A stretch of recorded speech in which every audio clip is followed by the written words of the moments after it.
श्री हरि विष्णु। ओम नमो भगवते वासुदेवाय नमः। श्री हरि विष्णु और माता लक्ष्मी की कृपा आप सब पर सदैव बनी रहे। प्रिय भक्तों, क्या आप जानते हैं कि संसार में हर व्रत, हर पर्व के पीछे कोई न कोई दिव्य रहस्य छिपा होता है। एक दिन देवी लक्ष्मी ने स्वयं भगवान विष्णु से पूछा, प्रभु, आप तो अनंत हैं, सर्वव्यापक हैं, फिर भी आप पृथ्वी पर इतने सारे व्रत और पर्व क्यों स्थापित करते हैं? भगवान श्री हरि मुस्कुराए और बोले, देवी, यह सब मनुष्यों के कल्याण के लिए है। जब मनुष्य मेरे प्रिय वृक्षों, नदियों और पर्वों का पूजन करता है, तब वह मुझसे सीधा संबंध जोड़ लेता है। ऐसा ही एक दिव्य पर्व है आंवला नवमी, जो मेरे स्वयं के स्वरूप की उपासना का प्रतीक है। भगवान विष्णु बोले, आंवला मेरा प्रिय वृक्ष है। इसकी जड़ में ब्रह्मा का वास है, तने में मेरा, विष्णु का, और शीर्ष में महादेव का। जो साधक इस वृक्ष की छाया में श्रद्धा से पूजन करता है, वह जीवन के सभी दोषों से मुक्त होकर पुण्य लोक को प्राप्त करता है। किंतु भक्तों, भगवान की इस बात के पीछे एक अद्भुत रहस्य भी छिपा है। एक ऐसी कथा जो दर्शाती है कि क्यों आंवला वृक्ष को त्रिदेवों का निवास कहा गया है और क्यों इस दिन किया गया एक छोटा सा पूजन जीवन के बड़े बड़े पापों को भी धो देता है।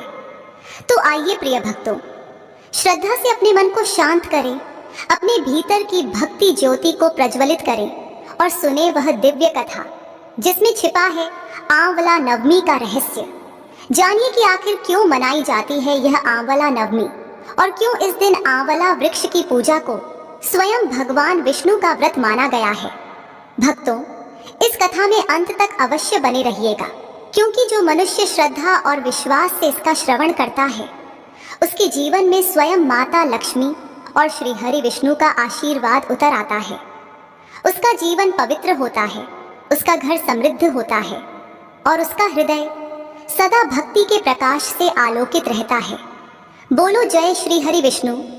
जब दीपावली बीत चुकी होती है, तब भी घरों की दीवारों पर दीपकों की लौ धीमे धीमे झिलमिला रही होती है। हवा में अब भी धूप की सुगंध बसी रहती है। आंगन गोमय से सजा होता है। ऐसा लगता है मानो दीपावली का उजाला अभी पूरी तरह गया नहीं, बस शांत होकर स्थिर हो गया है। और इसी शुभ क्षण में आता है एक ऐसा पर्व जो केवल धर्म का नहीं, प्रकृति की आराधना का उत्सव है। एक ऐसा दिन जब भक्ति और पर्यावरण दोनों एक हो जाते हैं। वह दिवस है आंवला नवमी, जिसे अक्षय नवमी भी कहा जाता है। यह वह दिन है जब मनुष्य केवल वृक्ष नहीं, बल्कि त्रिदेवों के साक्षात स्वरूप की पूजा करता है। क्योंकि आंवले के मूल में ब्रह्मा का वास है, तने में श्री हरि विष्णु का और शीर्ष में स्वयं महादेव का। इसलिए इसे केवल व्रत नहीं, बल्कि जीवन में शुद्धता, स्थिरता और अक्षय पुण्य का उत्सव कहा गया है। इस दिन कार्तिक मास के शुक्ल पक्ष की नवमी तिथि होती है और यह तिथि भगवान विष्णु की विशेष पूजा के लिए अत्यंत शुभ मानी जाती है।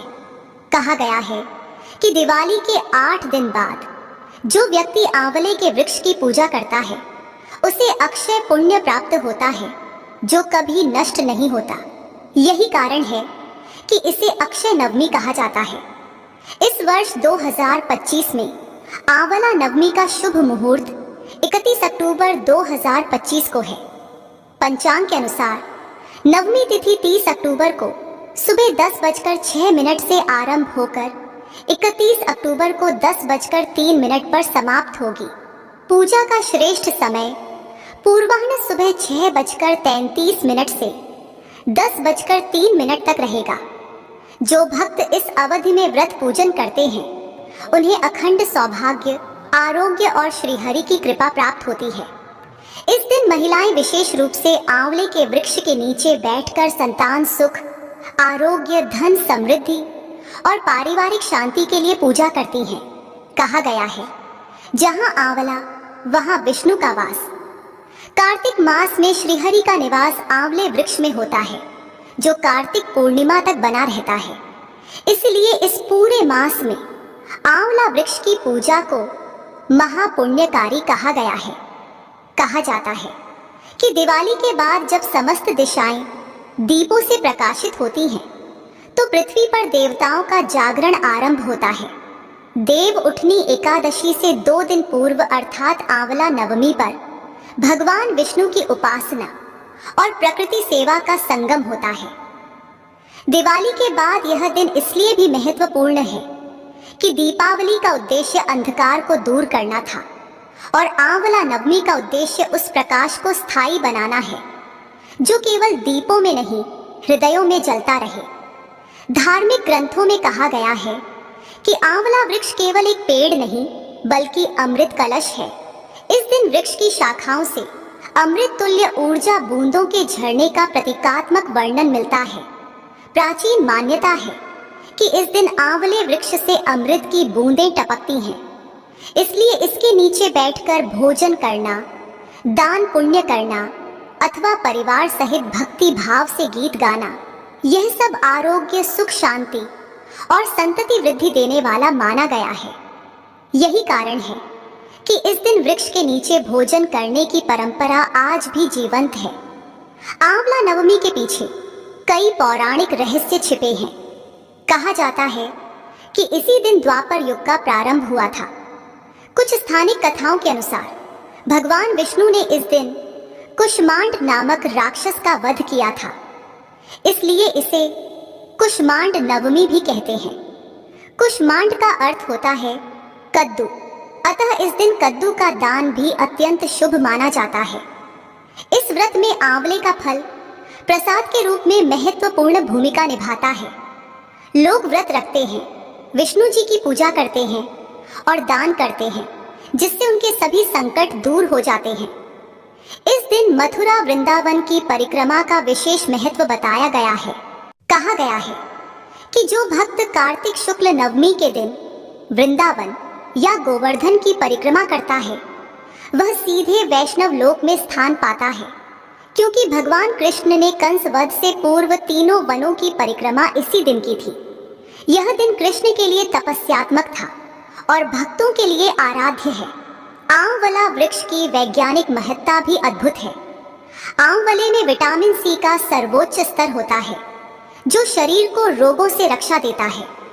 आंवला के नीचे बैठकर भोजन करने से प्रकृति की शीतलता और उस वृक्ष की ऊर्जा मानव तन मन में प्रवाहित होती है। यह परंपरा केवल आध्यात्मिक नहीं बल्कि स्वास्थ्यवर्धक भी है। इस दिन भक्त प्रातः काल स्नान करते हैं, श्वेत वस्त्र धारण करते हैं और आंवले के वृक्ष के नीचे दीपक जलाकर भगवान विष्णु का स्मरण करते हैं। वे कहते हैं, हे आंवले के रूप में स्थित श्री हरि, मुझ पर अपनी कृपा बनाए रखो। पूजा के बाद आंवले का फल प्रसाद रूप में ग्रहण किया जाता है। ब्राह्मणों को आमंत्रित कर उनके लिए आंवले के नीचे भोजन बनाकर दान करना सबसे उत्तम कर्म माना गया है। कहते हैं कि देवताओं ने भी इस दिन प्रकृति की आराधना की थी। जब समुद्र मंथन के समय अमृत निकला तो देवताओं ने आंवला वृक्ष को अमृत का प्रतीक माना और उसकी जद्दों में अमृत की बूंदें डाल दी। इसलिए कहा जाता है कि आंवले के वृक्ष में अमृत का वास्तविक वास है। जो भी भक्त इस दिन उसके नीचे बैठकर भोजन करता है, वह शारीरिक और आध्यात्मिक रूप से अमृत का रस प्राप्त करता है। इसी कारण से लोग कहते हैं, दिवाली से प्राप्त प्रकाश अस्थायी है, पर आंवला नवमी से प्राप्त पुण्य अक्षय है। दिवाली के दीपक बुझ जाते हैं, पर आंवले की हरियाली साल भर प्रकृति में प्राण भरती रहती है। भक्तों, कार्तिक मास के शुक्ल पक्ष की नवमी तिथि को आंवला नवमी या आंवला पूजन कहा जाता है। पंचांग और विद्वानों के अनुसार इस वर्ष आंवला अक्षय नवमी का सर्वश्रेष्ठ पूजा योग्य समय पूर्वाह्न मुहूर्त 31-30 अक्टूबर 2025 की सुबह लगभग 6:32 से 10:03 तक माना गया है।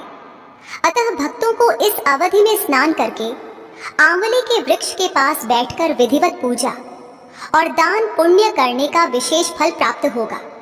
कार्तिक मास स्वयं भगवान विष्णु का प्रिय माह है और इस दिन आंवले के वृक्ष की पूजा करके भगवान विष्णु और माता लक्ष्मी की कृपा प्राप्त होती है।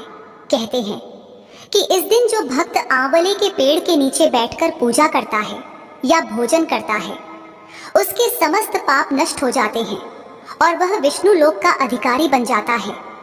एक बार देवी लक्ष्मी ने भगवान विष्णु से विनम्रता पूर्वक पूछा, प्रभु, ऐसा कौन सा व्रत है जिससे स्त्रियों को अखंड सौभाग्य और परिवार को सुख समृद्धि प्राप्त हो?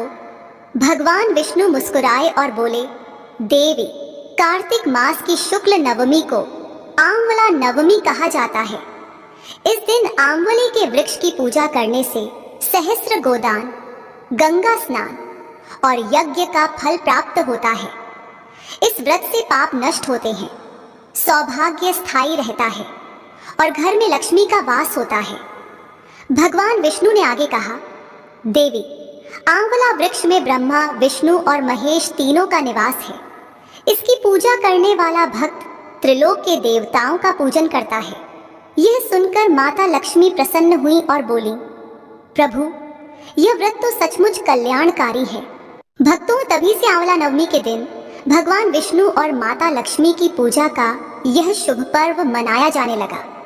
इसके पीछे एक अद्भुत कथा भी कही जाती है। प्राचीन समय में एक नगर था जिसका नाम था कांतिपुर। वहां एक अत्यंत दयालु और धर्मपरायण राजा राज्य करता था जिसका नाम विक्रमसेन था। उसकी रानी मालवती अत्यंत सुशील, भक्तिमती और धर्मनिष्ठ थी। दोनों हर एकादशी, पूर्णिमा और अमावस्या के व्रत करते थे। किंतु एक वर्ष ऐसा हुआ कि कार्तिक मास के दौरान रानी गंभीर रूप से बीमार हो गई। डॉक्टरों और वैद्यों ने बहुत उपचार किए, परंतु कोई लाभ नहीं हुआ। राजा अत्यंत दुखी हुए और उन्होंने भगवान विष्णु से प्रार्थना की, हे नारायण, यदि मेरे जीवन का कोई भी पुण्य शेष है तो मेरी रानी का दुख दूर कर दीजिए। उसी रात राजा को स्वप्न में भगवान विष्णु का दर्शन हुआ। उन्होंने कहा, राजन, तेरी रानी का रोग केवल औषधियों से नहीं मिटेगा। कार्तिक मास की शुक्ल नवमी को आंवला वृक्ष के नीचे मेरा पूजन कर और रानी को भी वहां बैठाकर भोजन कराना। उस वृक्ष के नीचे स्वयं मैं निवास करता हूँ। सुबह होते ही राजा ने नगर में घोषणा करवा दी, आज से सभी लोग कार्तिक नवमी को आंवले का पूजन करेंगे।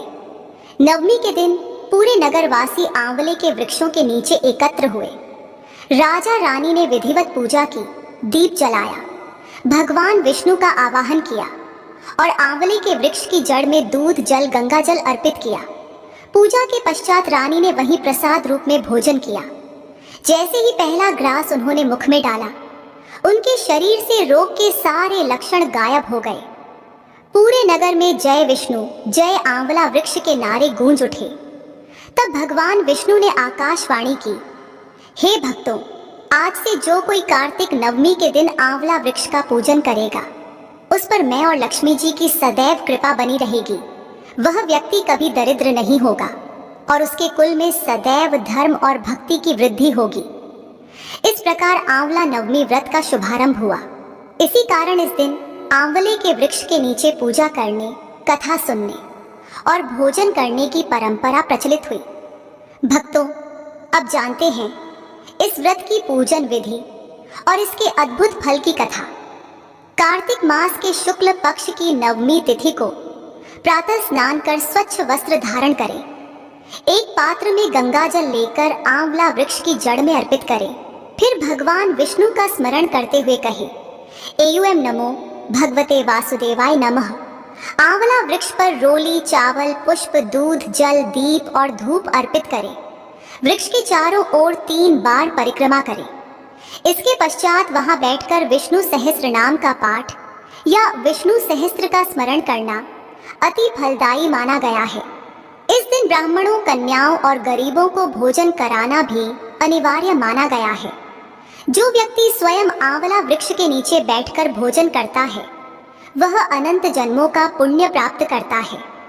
कहा गया है, आंवले के नीचे भोजन करना तिरुपति के दर्शन करने के समान फलदायी है। एक अन्य पौराणिक कथा के अनुसार सतयुग में एक ब्राह्मण पत्नी थी जिसका नाम सुहासिनी था। वह अत्यंत धार्मिक, पतिव्रता और विष्णु भक्त थी। हर वर्ष कार्तिक मास में वह अपने पति के साथ आंवला वृक्ष की पूजा करती थी, किंतु एक बार उसके पति तीर्थ यात्रा पर चले गए और वह अकेली रह गई। उसने सोचा, क्या बिना पति के यह व्रत करूं या नहीं। तभी एक दिव्य आवाज आई, देवी, श्रद्धा से जो कार्य किया जाए उसमें भगवान स्वयं सहयोग देते हैं। सुहासिनी ने पूरी श्रद्धा से आंवला नवमी का व्रत किया। उसने वृक्ष की जड़ में दीप जलाया, फूल चढ़ाए और भगवान विष्णु का नाम जपते हुए वहीं भोजन किया। उसी समय भगवान विष्णु स्वयं वहां प्रकट हुए और बोले, देवी, तेरा यह व्रत मुझे अत्यंत प्रिय हुआ। आज से जो भी इस व्रत को करेगा उसे लक्ष्मी जी का आशीर्वाद सदैव प्राप्त होगा। उसके घर में कभी अन्न, धन या सौभाग्य की कमी नहीं रहेगी। आंवला नवमी का एक वैज्ञानिक पहलू भी अत्यंत रोचक है। आयुर्वेद के अनुसार आंवला फल में विटामिन सी प्रचुर मात्रा में पाया जाता है, जो रोग प्रतिरोधक शक्ति को बढ़ाता है।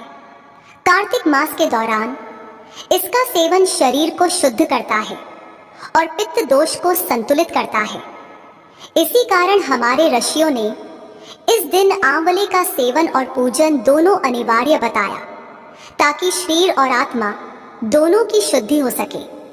इस दिन विवाहित महिलाएं आंवला वृक्ष के नीचे बैठकर सुहाग की दीर्घता के लिए सौभाग्यवती स्त्रियों को सुहाग वस्तुएं देती हैं और माता लक्ष्मी से प्रार्थना करती हैं, हे लक्ष्मी माता, जैसे आपने विष्णु जी का सान्निध्य कभी नहीं छोड़ा, वैसे ही मेरे सुहाग की रक्षा सदा करें। भक्तों, इस दिन का एक और विशेष नाम अक्षय नवमी भी है, जिसका अर्थ है कभी न क्षय होने वाली पुण्यतिथि।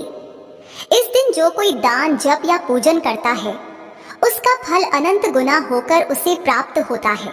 कहा गया है, आंवले के तले जो करे नवमी पूजा प्राण, नरक द्वार न पावे, विष्णु लोक में हो स्थान। अंततः जब सूर्य अस्त होता है और कार्तिक की ठंडी हवा में आंवले की पत्तियां हिलती हैं, तो ऐसा लगता है जैसे भगवान विष्णु स्वयं मुस्कुराते हुए आशीर्वाद दे रहे हों। हे भक्तों, जिसने आज आंवले की पूजा की, वह मेरे सान्निध्य को प्राप्त करेगा। उसके घर लक्ष्मी का वास रहेगा और उसके कुल में कभी दरिद्रता नहीं आएगी। आंवला नवमी केवल एक व्रत नहीं, बल्कि भगवान विष्णु की उपासना, स्वास्थ्य और समृद्धि का संगम है।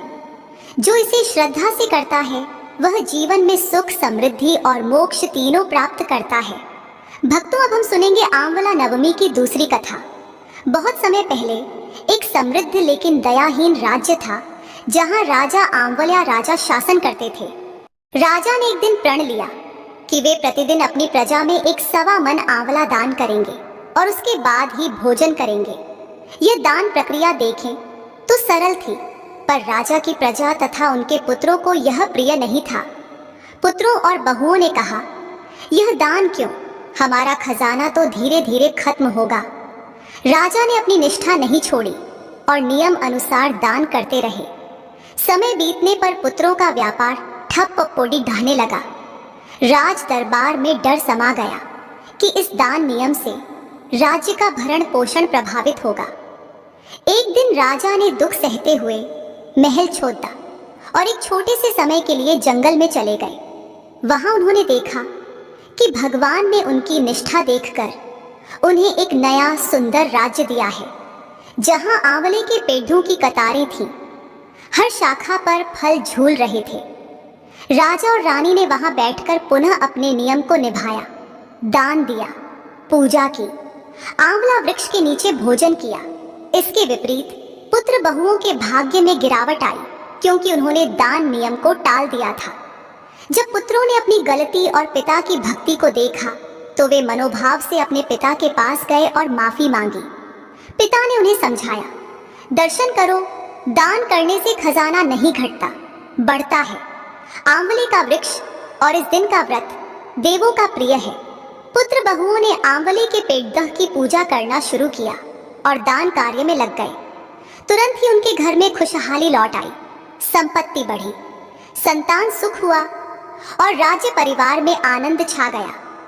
इस कथा से यह शिक्षा मिलती है, सच्ची श्रद्धा और नियम से किया गया व्रत दान या वृक्ष पूजा कभी व्यर्थ नहीं जाती।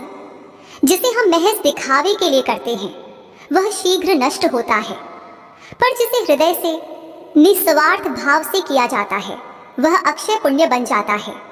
इसीलिए इस पर्व को अक्षय नवमी कहा गया है, क्योंकि इस दिन किया गया पुण्य कभी नहीं क्षय होता। इस कथा में आंवला वृक्ष का विशेष स्थान है, जो दिखाता है कि प्रकृति वृक्ष भी देवता परिवार का अंग है। जब राजा ने वृक्ष की पूजा की, अपने नियम पर टिके रहे, तब उन्हें दिव्य राज्य मिला। जब पुत्रों ने वृक्ष दान को तुच्छ समझा, तब वे पतन को प्राप्त हुए। यह हमें याद दिलाता है कि वृक्ष दान, पवित्र दिन व्रत और श्रद्धा भाव से किया गया कर्म हमें सिर्फ इस जन्म में नहीं, आने वाले जन्मों में भी लाभ देता है। तो इस आंवला नवमी पर जब आप आंवला वृक्ष के नीचे दीपक जलाएंगे, पूजा करेंगे, दान करेंगे, तो इस कथा को याद कीजिए। कहिए, हे आंवले व स्वरूप विष्णु, मैं भी आपके चरणों में श्रद्धा भाव से समर्पित हूँ। मुझे अक्षय पुण्य दे, मेरे परिवार को स्वास्थ्य, संतान सौभाग्य एवं घर परिवार में सुख शांति दान करें। भक्तों, अब हम सुनेंगे आंवला नवमी की तीसरी कथा।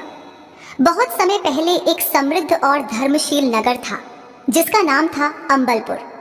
वहां के राजा महाराजा बहुत दानशील थे, किंतु उनके राज्य में एक ऐसा विचित्र नियम था कि हर दिन राजा स्वयं एक 1.25 मन आंवला दान किए बिना भोजन न करते। इस वृत्ति के कारण राजा का नाम हो गया आमवल्या राजा। राजा और उनकी रानी दोनों ही भक्तिमान थे और वे प्रतिदिन सुबह उठकर आंवले के वृक्ष के नीचे पूजा करते, ब्राह्मण दत्तक भोजन कराते और फिर भोजन करते। परंतु राजा के बड़े पुत्र एवं पुत्र वधू को यह नियम भारी लगता था। उन्होंने कहा, पिता, यदि आप प्रतिदिन इतने बड़े दान करें तो हमारा खजाना एक दिन समाप्त हो जाएगा। इस वृत्ति को शीघ्र बदलना चाहिए। ये बात सुनकर राजा चिंतित हुए। उन्होंने स्वयं सोचा, यदि मैंने यह दान बंद किया तो धर्म का संतुलन बिगड़ जाएगा। अतः उन्होंने अपने राज्य तथा सिंहासन को त्याग कर रानी सहित एक बियाबान जंगल में चले जाने का निर्णय लिया। वहां पहुंचकर उन्होंने पाया कि दान न होने के कारण उनका राज्य, साथ साथ उनकी भक्ति भी क्षीण हो गई। 7 दिन तक राजा रानी ने भूखे प्यासे दिन बिताए। इसी दौरान उन्हें एक दिव्य स्वप्न आया। भगवान विष्णु ने दर्शन दिए और कहा, हे राजा, तूने धर्म का पालन किया है, इसलिए मैं तुझे दान का फल दूंगा, संदेह न कर। सुबह जब राजा रानी उठे तो उन्होंने देखा कि जंगल के बीच में स्वर्णाकार आंवला वृक्ष खिला हुआ है। चारों ओर सोने चांदी के फलों की वर्षा हो रही है। वृक्ष के नीचे पहले जैसा महल, बाग बगीचे और प्रजा समुंदर से समृद्ध स्थिति में थी। भगवान ने स्वरूप बदलकर कहा, हे राजा, जैसे तूने ब्राह्मणों को दान किया था, वैसा ही आज तू इन आंवला मूल्यों को ब्राह्मणों को दान कर। यही राह है धर्म की। राजा रानी ने तत्काल विधिवत पूजा की, आंवले के फल ब्राह्मणों को दिए, भोजन कराया और प्रसन्न मन से भोजन ग्रहण किया। उस दिन से राजा रानी के राज्य में समृद्धि सौभाग्य स्थिर हो गया और लोगों में धर्म भक्ति का प्रचार फैल गया। वहीं राजा के पुत्र और पुत्रवधू, जिन्होंने पहले इस नियम को हल्के में लिया था, अब दैवीय नियति के अनुरूप भागवश हार गए। उनका राज्य छीन लिया गया। वे दीन दुखी हो गए। जब वे पिता के राजकाज की ओर शरण लेने आए तो राजा रानी ने उन्हें बिना नाम पता पहचाने काम दिया और धीरे धीरे बेटे बहू को अपनी गलती का बोध हुआ। एक दिन बहू ने अपनी सास की पीठ पर वही मस्सा देखा जो पहले राजा की पीठ पर था और वही अंततः पहचान हो गई। राजा ने उन्हें समझाया, दान से धन नहीं घटता बल्कि बढ़ता है। आंवले का दान, आंवला वृक्ष की पूजा और श्रद्धा का फल अक्षय है।